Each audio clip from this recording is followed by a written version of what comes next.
بسم اللہ الرحمن الرحیم۔ حکیم مکنہ خراسانی اسلامی تاریخ کا ایک عجیب و غریب واقعہ۔ عباسی دور خلافت خلیفہ مہدی کے زمانے میں ایک شعبدے باز حکیم مکنہ خراسانی نے مصنوعی چاند کو اپنا معجزہ قرار دیا۔ خلیفہ مہدی نے اس فتنے کا قلع کما کر دیا۔ اس کی موت کے ساتھ وہ چاند بھی غروب ہوا۔ بعض نے اسے جادوگر کہا ہے۔ حکیم مکنہ خراسانی عباسی دور خلافت میں خلیفہ ابو جعفر منصور کے زمانے میں خراسان کے علاقے مرو کے ایک معمولی گاؤں میں ایک دھوبی کے گھر بیٹا پیدا ہوا۔ نام اس کا ہاشم یا ہشام رکھا گیا، لیکن یہ مشہور ابن مکنہ کے نام سے ہوا۔ اس کی وجہ تسمیہ یہ ہے کہ وہ کراہت کی حد تک بدصورت ہونے کے سبب نقاب اوڑھ کر رہتا تھا۔ مکنہ نقاب کو کہا جاتا ہے۔ خراسان کے ایک گاؤں میں دھوبی کے گھر پیدا ہونے والے اس شخص کی کوئی پہچان نہیں تھی، البتہ اس کی شکل و صورت انتہائی بد شکل اور کریہ تھی کہ لوگ اس سے کراہت محسوس کرتے تھے اور اس کو اپنے قریب نہیں آنے دیتے تھے۔ لوگوں کی اس نفرت کے سبب اس کے اندر کے حسد اور احساس کمتری نے اس کو حد سے زیادہ متاثر کیا۔ اس کے دماغ میں یہ بات بیٹھ گئی کہ یہ لوگ جو اس کو کمتر اور بدصورت جانتے ہیں، اسے ان لوگوں پر حکمرانی کرنی ہے۔ ابن مکنہ اپنی جوانی کے زمانے میں گھر چھوڑ کر چلا گیا اور نہ جانے کہاں کہاں کی خاک چھانتا پھرا۔ اس دوران اس نے علم، کیمیا، جادو، شعبدے بازی اور دیگر علوم و فنون سیکھے اور کئی سال تک اپنے گاؤں سے غائب رہا۔ خلیفہ مہدی کے زمانے میں یہ اپنے گاؤں واپس آ گیا۔ یہ ایک دور دراز گاؤں تھا جہاں دین کے معاملے میں جہالت تھی۔ اس نے اپنے جادو اور کیمیا کے علم کے بل بوتے پر لوگوں کو طرح طرح کے شعبدے بازیاں دکھا کر ان کو اپنا گرویدہ بنا لیا۔ جب لوگ اس سے بہت زیادہ متاثر ہو گئے تو اس نے پیغمبری کا دعویٰ کر دیا۔ جب خاصے لوگ اس پر ایمان لے آئے تو وہ انہیں لے کر مارول نہر کے علاقے کش میں پہنچ گیا۔ دشوار گزار پہاڑی راستوں کے درمیان یہ علاقہ اس کے مذموم مقاصد پر پورا اترتا تھا۔ وہاں اس نے ایک قلعہ تعمیر کر لیا۔ دور دراز اور دشوار پہاڑی علاقہ ہونے کی وجہ سے جنگ میں اسے مضبوط دفاع حاصل تھا۔ اس نے وہاں سے گزرنے والے قافلوں کو لوٹنا شروع کر دیا اور اپنے پیروکاروں پر لوٹ مار حلال قرار دے دی اور ان کو حکم دیا کہ وہ بھی اپنے گھر والوں کے ساتھ قلعہ میں ہی رہائش اختیار کریں۔ غرض اس لوٹ مار سے اس نے بہت پیسہ دولت حاصل کر لیا۔ یہ لوگ لوٹ مار کرتے اور پھر قلعہ بند ہو جاتے۔ اس علاقے میں وہ دور دور تک مشہور ہو گیا۔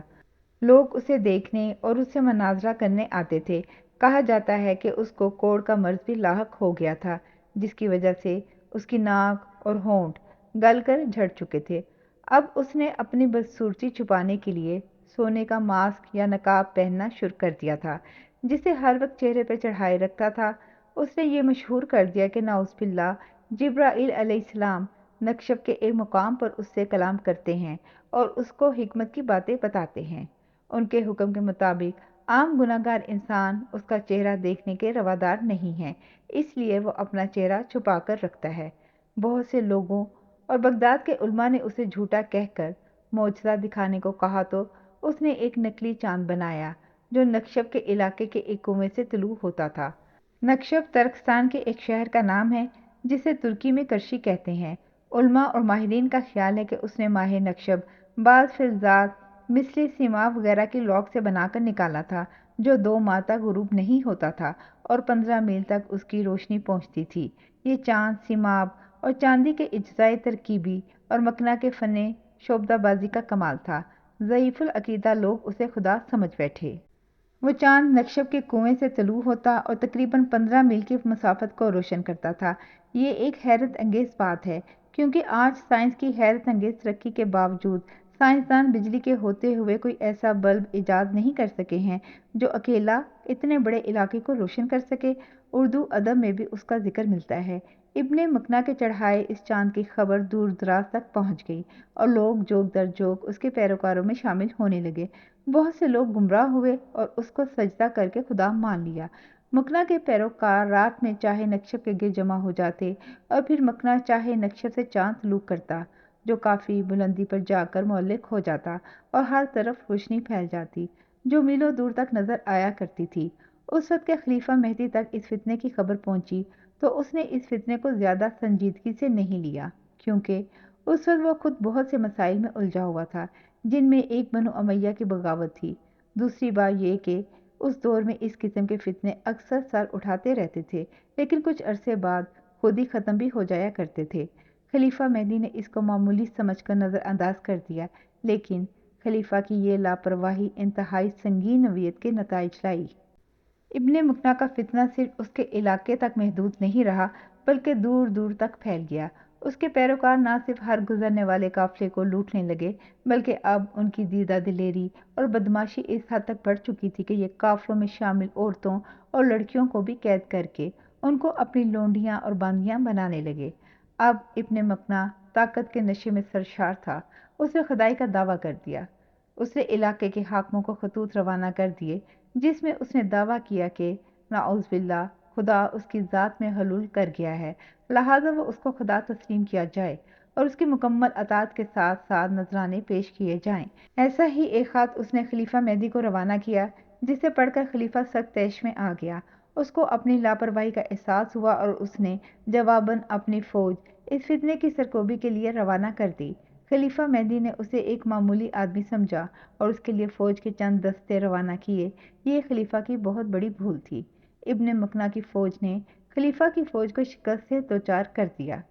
اس شکست کے بعد خلیفہ مہدی نے باقاعدہ مکمل تیاری کے ساتھ اپنے وزیر معاویہ بن عبداللہ کی سرپرستی میں ایک لشکر اس فتنے کی سرکوبی کے لیے تیار کیا، لیکن مکنا کی طاقت اتنی بڑھ چکی تھی کہ یہ لشکر بھی ناکام ہو گیا۔ اب خلیفہ نے معاویہ بن عبداللہ کی مدد کے لیے مزید بھرپور اور تازہ دم کمک بھیجی۔ اس کمک کے پہنچنے کے بعد اسلامی فوج نے دوبارہ مکنا کے قلعے پر حملہ کیا اور کافی مشکلات کے بعد معاویہ بن عبداللہ قلعے کو فتح کرنے میں کامیاب ہو گیا۔ اپنی شکست دیکھ کر ابن مکنا نے قلعے کو آگ لگا دی اور اپنے پیروکاروں کو اس میں کودنے کا کہا اور خود قلعے سے فرار ہونے کی کوشش کی۔ یہاں تاریخ کا اختلاف ہے۔ بعض جگہ مورخین نے لکھا ہے کہ اس نے اپنے پیروکاروں کو زہر دے دیا تھا۔ بہرحال قلعے سے فرار ہونے کی ناکام کوشش میں وہ پکڑا گیا۔ حکیم مکنا کی موت کے متعلق بعض مختلف روایتیں ہیں۔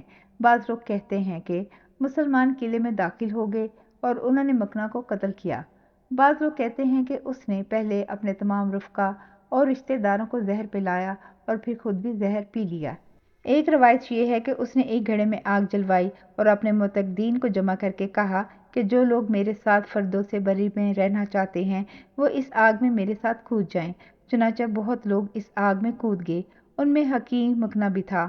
اس کے خاندان کی ایک عورت جو اس واقعے میں بچ گئی تھی، اس کے کہنے کے مطابق مکنا نے ایک بڑی دعوت کی جس میں اس کے خاندان کے تمام افراد، بیویاں، لونڈیاں، کنیزیں اور قریبی رفقا شامل تھے۔ سب کو کھانے میں زہر کھلا دیا۔ اس کے بعد اس نے آگ کا ایک گھڑا روشن کر کے اپنی نقاب اتاری اور سر کے بل اس الاؤ میں خود کو جھونک دیا۔ اس عورت کا کہنا تھا کہ اس نے پہلی بار مکنا کو بغیر نقاب کے دیکھا تھا۔ اس کا چہرہ انتہائی بدنما اور گھناؤنا تھا۔ اس کے سپاٹ گلے سڑے چہرے سے ناک اور ہونٹ گل کر گر چکے تھے۔ اس کی کچھ انگلیاں بھی جھڑ چکی تھی۔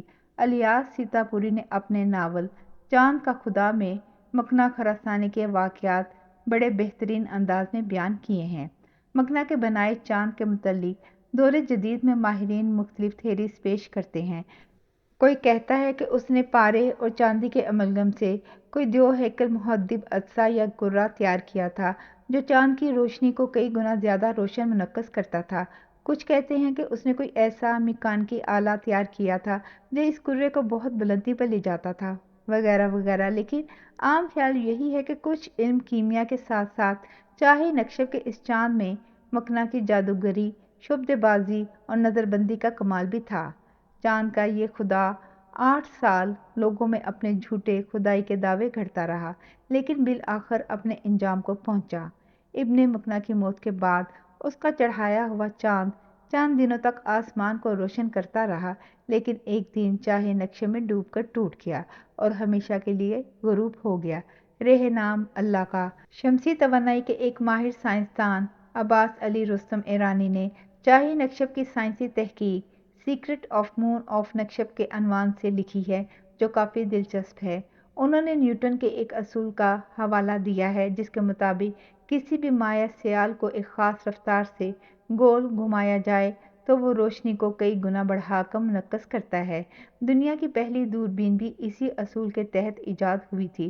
تاریخ میں درج ہے کہ جب عباسی فوج نقشب پہ غالب ہوئی تو انہیں کنویں میں پارا سے بھرے ہوئے ایک بڑے برتن کے سوا کچھ نہ ملا۔ عباس علی رستم کے مطابق نکشف پارا سے بھرے ہوئے اس برتن کو خفیہ پلیوں سے گھماتا تھا۔ کنویں میں آئینے کے ذریعے اصل چاند کا عکس ڈالا جاتا، جو منعکس ہو کر اصلی چاند کی روشنی کئی گنا بڑھا کر فضا میں چاند کی شبیہ پیدا کرتا تھا۔ مختلف کتب، ویب سائٹس اور بلاگ سے مدد لی گئی ہے۔ شکریہ۔